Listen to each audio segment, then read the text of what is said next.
Good morning dear students.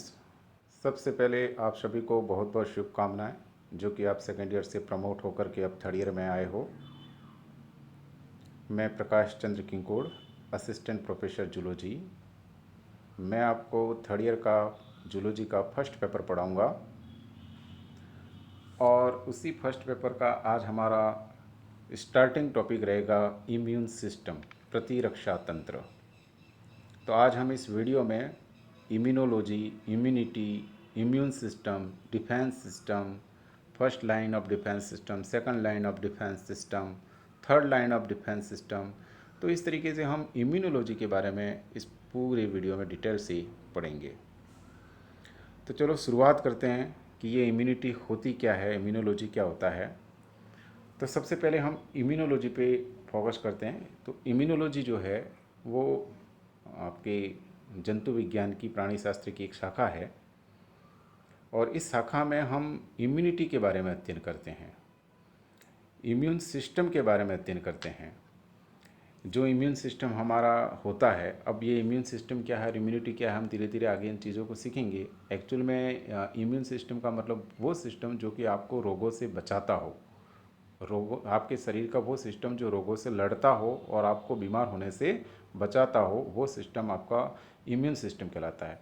तो उस immune system की क्या कार्यप्रणाली है, उसकी क्या स्ट्रक्चर है, और ये जो फॉरेन मटेरियल, विजाती पदार्थ आपकी बॉडी में प्रवेश करते हैं, उसके प्रति हमारी जो इम्यून रिएक्शन है वो कैसे होती है, इन्फेक्शन से हम किस तरीके से बचे रहते हैं, किस प्रकार में हमें इम्यूनिटी होती है। तो ये सारी जो बातें हैं इम्यूनिटी से और इम्यून सिस्टम से रिलेटेड, उसकी स्ट्रक्चर, उसकी मैकेनिज्म, उन सारी बातों का अध्ययन जीव विज्ञान की या प्राणी शास्त्र की जिस शाखा में किया जाता है वो इम्यूनोलॉजी कहलाती है। ओके। सेकंड पॉइंट यह है इम्यूनोलॉजी के जनक कौन है। तो इम्यूनोलॉजी के जनक हम इमील वॉन बेहरिंग को मानते हैं। ओके, ये आपको याद रखना है कि फादर ऑफ इम्यूनोलॉजी कौन है, इमील वॉन बेहरिंग। और इनका जो मेन कंट्रीब्यूशन था वो एंटीबॉडी की खोज। इनका मेन कंट्रीब्यूशन क्या था, एंटीबॉडी की खोज। चलिए हम दूसरे पॉइंट पे आते हैं, इम्यूनिटी क्या होती है। प्रतिरक्षा जो आपने सुना होगा, अभी जो कोरोना काल रहा है इसमें इम्यूनिटी शब्द काफ़ी प्रचलित रहा है, आप सब इससे परिचित होंगे। एक्चुअल में क्या होता है कि हमारी जो बॉडी होती है, कल्पना करें ये आपका शरीर है या किसी भी प्राणी का शरीर है, तो इस शरीर में कोई भी पैथोजन, कोई भी रोगजनक जो रोग उत्पन्न कर सकता हो, चाहे वो बैक्टीरिया हो, चाहे वो वायरस हो, कोई भी एंटीजन है ना, कोई भी जो इसमें रोग पैदा करता है वो पहले बॉडी के अंदर प्रवेश करेगा। बॉडी में प्रवेश करने के बाद फिर ब्लड में प्रवेश करेगा और फिर संबंधित ऑर्गन में जाकर के रोग उत्पन्न करेगा। तो ये जो प्रवेश हो रहा है, इस प्रवेश को रोकना, पैथोजन जो बॉडी में प्रवेश कर रहा है उसके प्रवेश को रोकना, अगर प्रवेश कर जाए तो उसको बेअसर कर देना ताकि वो शरीर में रोग उत्पन्न नहीं कर सके, या फिर उसे नष्ट कर देना। ये जो प्रक्रियाएं हैं, यानी कुल मिलाकर के आप समझ गए होंगे कि किसी रोगजनक को, पैथोजन को, रोग पैदा करने वाले एजेंट को पहचानना कि भाई ये रोग पैदा करने वाला है, इसको पहचानना, फिर उसको बॉडी में प्रवेश करने से रोकना। ठीक है। इसके बाद अगर प्रवेश कर जाए तो उसके असर को बेअसर करना, यानी कि न्यूट्रलाइज करना और उसको नष्ट करना। ये जो सामान्य प्रक्रियाएं हमारे शरीर में जो होती है, उसकी जो क्षमता होती है, ये जो कैपेसिटी जो होती है, उसको हम प्रतिरक्षा या इम्यूनिटी कहते हैं। तो आपको समझ में आ गया इम्यूनिटी क्या है, कि शरीर में रोग पैदा करने वाले रोगजनक या रोगजनक एंटीजन को, एजेंट को पहचानना, उसके प्रवेश को रोकना, अगर वो प्रवेश कर जाए तो उसे बेअसर या न्यूट्रलाइज करना और उसे नष्ट करने की जो क्षमता होती है उसे इम्यूनिटी कहते हैं। और प्रतिरक्षा शब्द जो है वो बर्नेट ने दिया था। प्रतिरक्षा शब्द किसने दिया, बर्नेट ने। चलिए नेक्स्ट पॉइंट पे आते हैं, defence mechanism, defence system. Actual में क्या होता है, इम्यून सिस्टम या इम्यूनिटी जो होती है वो एक छोटा शब्द है, इसका एक बड़ा और व्यापक शब्द होता है डिफेंस मैकेनिज्म। यानी डिफेंस मैकेनिज्म में वो सारी चीज़ें आ जाती हैं जो आपके बॉडी में पैथोजन की प्रवेश को रोकती है, प्लस अगर पैथोजन प्रवेश कर जाए तो उसको बेअसर करती है और उसको नष्ट करती है। तो ये सारा जो मैकेनिज्म होता है वो डिफेंस मैकेनिज्म कहलाता है। सही अर्थों में देखा जाए तो इम्यूनिटी जो होती है वो शरीर में रोगजनक के प्रवेश करने के बाद, ब्लड में आने के बाद शरीर में कुछ विशेष प्रकार के रासायनिक पदार्थ और कुछ विशेष प्रकार की ब्लड सेल्स उस रोगजनक को बेअसर करें या नष्ट करें, उसको कहते हैं इम्यूनिटी। अगर इसके साथ हम एक शब्द और लगा दें कि शरीर में रोगजनक को प्रवेश करने से रोकना है, तो रोकना प्लस उसको बेअसर करना प्लस उसको नष्ट करना, ये पूरा जो मैकेनिज्म होता है वो कहलाता है डिफेंस मैकेनिज्म। ठीक है सब। और सामान्य अर्थों में देखा जाए तो डिफेंस मैकेनिज्म और इम्यूनिटी एक ही है। अब बात करते हैं हम, ये जो डिफेंस मैकेनिज्म होता है उसके दो प्रकार हैं। एक नॉन स्पेसिफिक या अविशिष्ट डिफेंस मैकेनिज्म। अविशिष्ट यानी नॉन स्पेसिफिक डिफेंस मैकेनिज्म या डिफेंस सिस्टम, जिसको हम इन्नेट या सहज प्रतिरक्षा भी कहते हैं। और इसके अलावा दूसरा होता है, डिफेंस मैकेनिज्म में दो प्रकार है, दूसरा मैं आगे बताऊंगा। दूसरे का प्रकार है विशिष्ट यानी स्पेसिफिक डिफेंस मैकेनिज्म, जिसे हम एक्वायर्ड या उपार्जित इम्यूनिटी कहते हैं। ओके, तो पहला पॉइंट हमारा रहेगा अविशिष्ट या नॉन स्पेसिफिक डिफेंस मैकेनिज्म, जिसे हम क्या कहते हैं, सहज या इन्नेट प्रतिरक्षा, इन्नेट इम्यूनिटी। ये अविशिष्ट या सहज प्रतिरक्षा क्या होती है कि कोई भी रोगजनक किसी भी प्राणी के शरीर में प्रवेश करे, उसके प्रवेश को रोकना।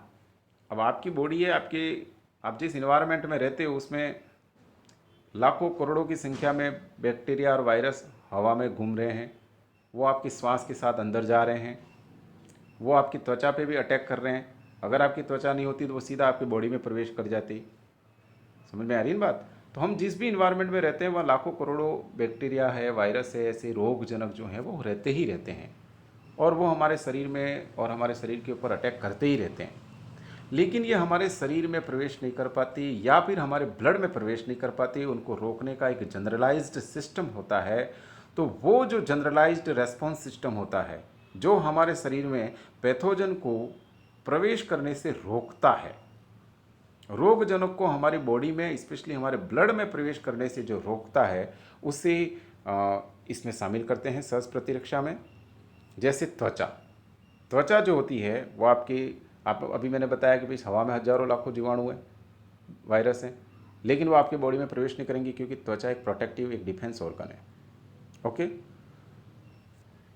तो अविशिष्ट या सहज प्रतिरक्षा क्या होती है? ये एक सामान्य जनरलाइज्ड रेस्पॉन्स है जो सभी संक्रमणों के लिए लागू होता है। ये जो त्वचा होती है वो किसी स्पेशल टाइप के वायरस को या बैक्टीरिया को आपकी बॉडी में प्रवेश करने से नहीं रोक रही है, वो सभी प्रकार के वायरस और बैक्टीरिया के लिए समान प्रकार से रेस्पॉन्स कर रही है। तो ये जो है वो एक जनरलाइज्ड रेस्पॉन्स है जो सभी प्रकार के पैथोजन के लिए समान रूप से काम कर रहा है। जैसे स्किन है, इसके बाद जो आपके ऑर्गन होते हैं, उन ऑर्गन के ऊपर जो म्यूकस लेयर होती है ना, म्यूकस मेम्ब्रेन होती है, वो भी इसी प्रकार का काम करती है। दूसरी बात यह है कि ये जो अविशिष्ट या नॉन स्पेसिफिक डिफेंस मैकेनिज्म है, इसमें एंटीबॉडी को छोड़ करके बाकी जितने भी डिफेंस रेस्पॉन्स होते हैं उनको शामिल किया जाता है। वो कौन कौन से डिफेंस रेस्पॉन्स है हम आगे डिस्कस करते रहेंगे। ठीक है, अगली बात कि जो सहज प्रतिरक्षा या अविशिष्ट प्रतिरक्षा होती है वो जन्म के साथ होती है। जैसे स्किन है, आपकी म्यूकस मेम्ब्रेन है, इसके बाद में आपके आँख के आंसू में से जो लाइसोजाइम है, ये कुछ रासायनिक पदार्थ जैसे HCl है, ये सब इसमें आते हैं जो सभी प्राणियों में होते हैं और सभी प्रकार के बैक्टीरिया और वायरस के लिए समान प्रकार से काम करते हैं, सबको रोकते हैं, है ना, किसी स्पेशल को नहीं रोक रहे। तो ये जो होता है ये कहलाता है आपका सहज या अविशिष्ट प्रतिरक्षा। ठीक है, अब ये जो अविशिष्ट या सहज प्रतिरक्षा है उसको फिर दो भागों में क्लासिफाइड किया गया है। एक है एक्सटर्नल डिफेंस सिस्टम और दूसरा है internal defence system. External defence system में आता है जिसको बोलते हैं first line of defence system, और इंटरनल डिफेंस सिस्टम को हम second line of defence system कहते हैं, जिसको हम सेलुलर बैरियर भी बोलते हैं, सेलुलर बैरियर। ठीक है, तो मैं यहाँ एक छोटा सा वापस रिपीट करता हूँ कि जो अविशिष्ट प्रतिरक्षा है जिसको सहज प्रतिरक्षा कहते हैं, उसमें तीन बातें मोटी मोटी आपको याद रखनी है। पहली बात, ये वाली प्रतिरक्षा में जो भी अंग या सिस्टम काम कर रहे हैं, वो सभी प्रकार के संक्रमणकारी पैथोजन के लिए समान प्रकार से मतलब रेस्पॉन्स करते हैं, यानी कि जनरलाइज्ड रेस्पॉन्स करते हैं। दूसरी बात, ये जो प्रतिरक्षा है वो सभी प्राणियों में जन्मजात होती है। और तीसरी बात, इसमें एंटीबॉडी को छोड़ दो, इसके अलावा जितनी भी हमारा इम्यून रेस्पॉन्स है, डिफेंस रेस्पॉन्स है, वो सब इसमें आता है। और अगली बात, इसकी दो टाइप हैं, एक एक्सटर्नल और दूसरा इंटरनल। एक्सटर्नल जो हम आगे डिस्कस करेंगे को first line of defence system बोलते हैं, इंटरनल को हम second line of defence system बोलते हैं। और ध्यान रखना है कि इंटरनल में कुछ विशिष्ट प्रकार की सेल भी पार्टिसिपेशन करती है इंटरनल डिफेंस सिस्टम में। ठीक है, अब हम बात करते हैं एक्सटर्नल डिफेंस, जिसको हम फर्स्ट लाइन ऑफ डिफेंस बोलते हैं। तो ये क्या होता है फर्स्ट लाइन ऑफ डिफेंस या एक्सटर्नल डिफेंस? एक्सटर्नल डिफेंस का काम होता है कि शरीर में, स्पेशली ब्लड में, आपके जो पैथोजन होते हैं उनको प्रवेश से रोकना, यानी कि आपके डिफेंस सिस्टम की ये पहली लाइन है। डिफेंस सिस्टम की पहली लाइन है जो कि ब्लड में या शरीर में ही मतलब प्रवेश करने से, पैथोजन को प्रवेश करने से रोक रही है। जब प्रवेश करेगा ही नहीं तो रोग उत्पन्न होगा ही नहीं, इसलिए इसको हम फर्स्ट लाइन ऑफ डिफेंस बोलते हैं। ये जो होता है, ये वाला जो एक्सटर्नल डिफेंस सिस्टम है, उसमें जो अंग होते हैं वो या तो आपके शरीर के बाह्य आवरण जैसे आपकी स्किन, या फिर जो शरीर के अंग होते हैं उनको घेरने वाली लेयर जैसे म्यूकस मेम्ब्रेन। तो इस तरीके से इसमें मेन रूप से एक्सटर्नल डिफेंस सिस्टम के अंदर अगर फिजिकल बैरियर की बात करें तो उसमें मेन रूप से स्किन है, म्यूकस मेम्ब्रेन है, इनको शामिल करते हैं, जो कि पैथोजन को बॉडी में, स्पेशली ब्लड में प्रवेश करने से रोकते हैं। और इसीलिए इसको हम फर्स्ट लाइन ऑफ डिफेंस कहते हैं। अब ये जो एक्सटर्नल डिफेंस है, जिसको फर्स्ट लाइन ऑफ डिफेंस कहते हैं, उसके फिर दो प्रकार हैं। एक फिजिकल बैरियर है, दूसरा केमिकल बैरियर है। केमिकल बैरियर अगले स्लाइड पे देखेंगे हम। तो अब हम डिस्कस करते हैं फिजिकल बैरियर की बात। एक्सटर्नल डिफेंस या फर्स्ट लाइन ऑफ डिफेंस में कितने भाग हैं? दो, फिजिकल और केमिकल। तो पहला पॉइंट है फिजिकल बैरियर, जिसको हम स्ट्रक्चरल या एनाटॉमिकल बैरियर बोलते हैं, यानी कि शरीर की संरचना से संबंधित अवरोध है जो कि जीवाणुओं को, वायरस को, जो रोगजनक है उनको प्रवेश से रोकता है। फिजिकल बैरियर या स्ट्रक्चरल एनाटॉमिकल बैरियर का पहला पॉइंट है स्किन। आपकी बॉडी में किसी भी वायरस या बैक्टीरिया को प्रवेश करने से रोकने वाला पहला महत्वपूर्ण अंग कौन है? त्वचा। त्वचा शरीर का सबसे प्रमुख रक्षात्मक आवरण है। एक्चुअल में त्वचा में एक प्रोटीन पाया जाता है, एक फाइब्रस प्रोटीन, बहुत हाईली रिजिड प्रोटीन होता है, जिसका नाम है कीरेटिन। जैसे हमने त्वचा के बारे में देखा होगा कि जो त्वचा होती है वो कीरेटिनाइज्ड स्ट्रेटिफाइड स्क्विमोजल एपिथेलियम की बनी होती है। कीरेटिनाइज्ड स्ट्रेटिफाइड स्क्विमोजल एपिथेलियम की बनी होती है। तो ये जो कीरेटिन, जो एक रिजिड फाइब्रस प्रोटीन है, वो वाटरप्रूफ प्रोटीन होता है, साथ ही साथ ये जर्म प्रूफ भी होता है। तो इस तरीके से ये जर्म को, पैथोजन को बॉडी में प्रवेश करने से रोकता है, रोगाणु और विषैले पदार्थों को रोकता है। सबसे इंपॉर्टेंट बात जो बड़े बड़े कॉम्पिटिशनों में आती है कि बॉडी का सबसे बड़ा डिफेंस ऑर्गन कौन सा है?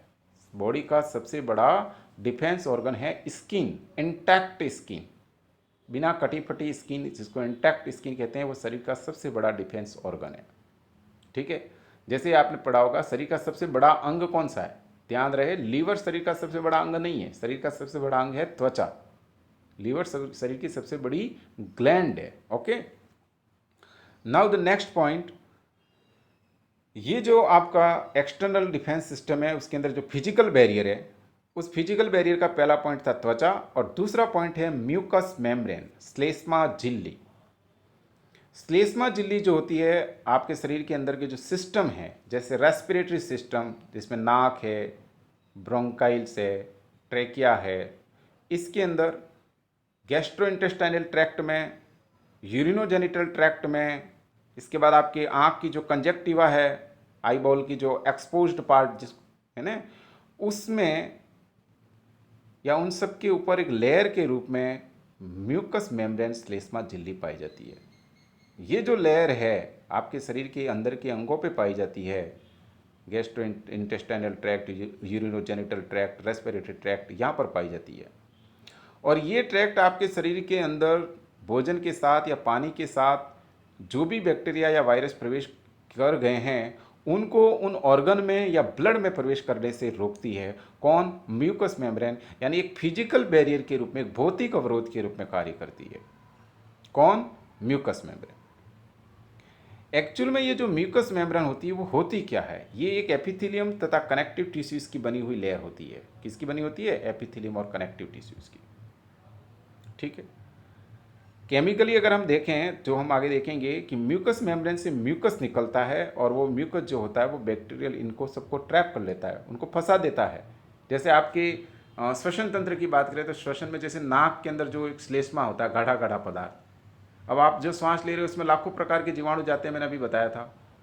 अब ये लाखों जीवाणु अंदर अगर आपके फेफड़ों में प्रवेश कर जाएंगे तो फिर तो बीमारी होंगी। लाखों प्रकार के वायरस जो कि अंदर जा रहे हैं आपके श्वास के साथ, अगर ये फेफड़ों में चले जाएंगे तो आप रोगग्रस्त हो जाओगे। तो ये जो म्यूकस मेम्ब्रेन है वो म्यूकस को सीक्रेट करती है और वो म्यूकस ये जो वायरस है, ये जो पैथोजन बैक्टीरिया वगैरह है उनको ट्रैप करती है, उनको पकड़ती है और पकड़ करके फिर ये धूल के कण इन पैथोजन को वापस बाहर निकाल देती है। ठीक है ना, म्यूकस के थ्रू आपके नाक से जो गाढ़ा गाढ़ा पदार्थ निकलता है ना उसके द्वारा बाहर निकाल देती है।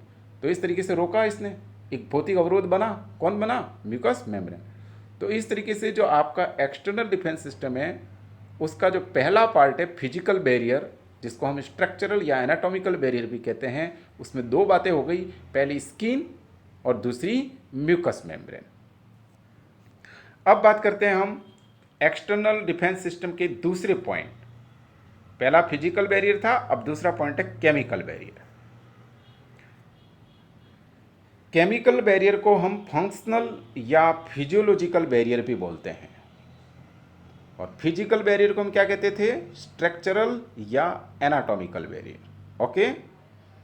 केमिकल बैरियर के अंदर कुछ विशिष्ट प्रकार के केमिकल या रसायन जो होते हैं वो इन पैथोजनों को नष्ट करते हैं या उनको ट्रैप करके शरीर से बाहर निकाल देते हैं। ठीक है।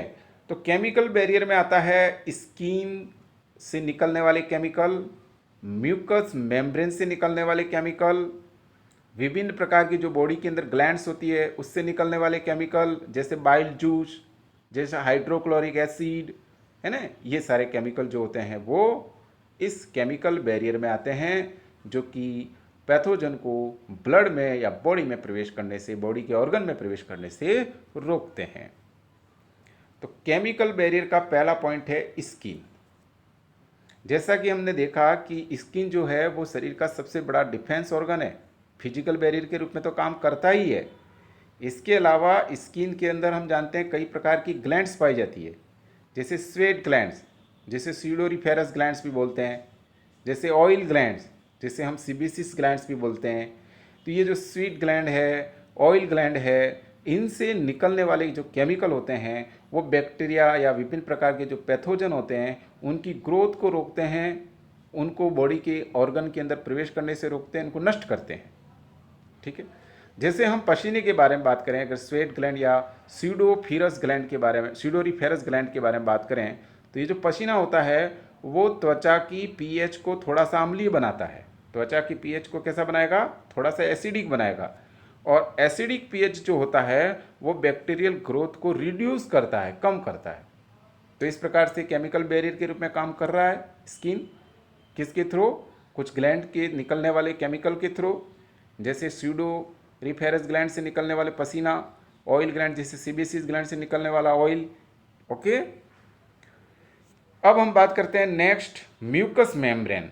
ये भी एक केमिकल बैरियर के रूप में काम करता है, फिजिकल बैरियर के रूप में तो काम करता ही है, अभी हमने पढ़ लिया। केमिकल बैरियर के रूप में कैसे काम करेगा?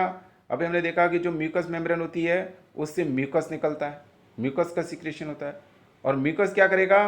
वो ट्रैप कर लेगा जो फॉरेन पार्टिकल्स से विजातीय पदार्थ जो हमारे शरीर के लिए उपयोगी नहीं है या रोग पैदा करते हैं, जिनको पैथोजन बोलते हैं, उनको ट्रैप करेगा और ट्रैप करके किसी न किसी तरीके से बॉडी से बाहर निकाल देगा, यानी ब्लड में और ऑर्गन में प्रवेश करने से रोकेगा।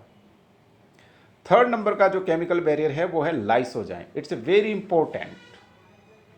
लाइसोजाइम जो होता है वो लैक्रिमल फ्लूइड्स, आपके जो आंसू होते हैं उसमें है, लार में है, कुछ म्यूकस सिक्रेशन में भी पाया जाता है। इसके अलावा लाइसोजाइम जो होता है वो आपके सीमन में भी पाया जाता है, लाइसोजाइम बहुत कम मात्रा के अंदर जो ब्रेस्ट मिल्क होता है उसमें भी मिलता है। इसके अलावा लाइसोजाइम कुछ मात्रा में यूरिन में भी होता है। लेकिन फिलहाल हम मेनली देखें, लाइसोजाइम जो होता है वो आंसुओं में और लार में होता है। टीयर्स एंड सेलाइवा में लाइसोजाइम मेनली होता है। और ये जो लाइसोजाइम होता है वो क्या काम करता है? It's a very very very important question. Lysozyme gram positive जो बैक्टीरिया होते हैं उनकी सेल वाल को डिकम्पोज करता है, सेल वाल को तोड़ता है, उसकी लाइसिस करता है। ओके, तो लाइसोजाइम कहाँ पाया जाता है? मेनली आंसुओं में और लार में। इसके अलावा मैंने बताया सीमन में, ब्रेस्ट मिल्क में, यूरिन में, म्यूकस सिक्रेशन में, इनमें भी लाइसोजाइम थोड़ी बहुत मात्रा में होता है। और लाइसोजाइम मुख्यतः रूप से ग्राम पॉजिटिव बैक्टीरिया की कोशिका भित्ति को विघटित करता है, तोड़ता है और इस प्रकार से पैथोजन से हमें बचाता है। ओके, ये जो लाइसोजाइम होता है इसी की तरह एक सलाइवा में एक केमिकल और होता है, थोड़ा मैं साइड में बताना चाहूँगा, जिसका नाम है लैक्टोफेरिन। क्या नाम है उसका? लैक्टोफेरिन। ये जो लैक्टोफेरिन होता है वो आयरन के साथ में बाइंड होकर के बैक्टीरियल मल्टीप्लिकेशन को रोकता है। ठीक है ना, आयरन के साथ बाइंड होकर के बैक्टीरियल मल्टीप्लिकेशन को रोकता है। इसलिए ये जो लैक्टोफेरिन है जो कि सलाइवा में मिलता है उसको बोलते हैं bacteriostatic component. Bacteriostatic component. Okay, एक और इंपॉर्टेंट बात है, लाइसोजाइम की जो खोज है वो एक एक्सीडेंटली हुई थी, मतलब अचानक से हो गई थी। मतलब हो करके खोज नहीं की थी, अपने आप हो गई थी। किसकी खोज? लाइसोजाइम की। किसने की थी? अलेक्जेंडर फ्लेमिंग ने।